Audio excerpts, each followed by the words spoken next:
14 फरवरी आते ही कुछ लोग ऐसे एक्टिव हो जाते हैं कि जैसे लगता है कि देश को आज ही बचाना है। उधर लड़का और लड़की पार्क में वैलेंटाइन डे मना रहे थे और इधर गांव वाले ऐसे भागे कि लगता है जैसे देश को गोल्ड मेडल ओलंपिक में यही दिला दे। वैसे ये सब देखकर तो एक ही बात कहना आता है कि बुलाती है मगर जाने का नहीं, लेकिन भाई लोग समझ में नहीं करते हैं और उसी का खमियाजा भुगतना पड़ता है। जरा आप लोग देखिए कि कैसे मुंह में करिया और माला के जगह पर जूता का माला से स्वागत करके रोड पर घुमाया जा रहा है। वाह रे वाह, वैलेंटाइन डे। कुछ जगह तो ऐसा हुआ कि लड़का लड़की दोनों पकड़ाए हैं तो गांव वाले उनको बोले कि शादी कर, लेकिन लड़का नकारते हुए नजर आता है। अब जरा बताइए, कहीं ये लड़का लड़की को लिखो फीको पेन तो नहीं समझ रहा है कि इस्तेमाल किए और फिर फेंक दिए। लेकिन ये लड़का भूल गया कि गांव में वही बूढ़ पुरानिया लोग अभी भी हैं जिंदा, जो एक ही लीड में बार बार स्याही भर के काम चलाते थे। वैसे दोस्तों, आप लोग वैलेंटाइन डे मनाए हैं कि नहीं मनाए हैं? अगर बनाए नहीं है तो अगर अभी मनाने के लिए सोच रहे हैं तो थोड़ा सोच समझ कर बनाइएगा,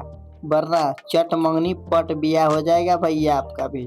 और आखिरी लाइन में तो मैं यही कहूँगा कि शादी.com खतरे में है।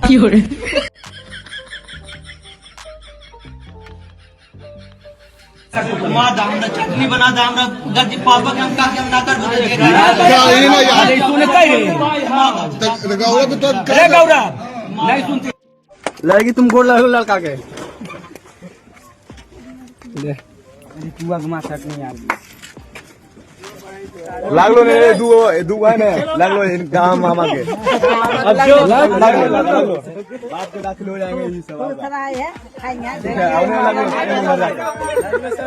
मैडम के लगे नहीं मैडम, कोई दिक्कत नहीं होगा। लगा लो बेचारी के मस्ती करती हो गले माई बाप देखो।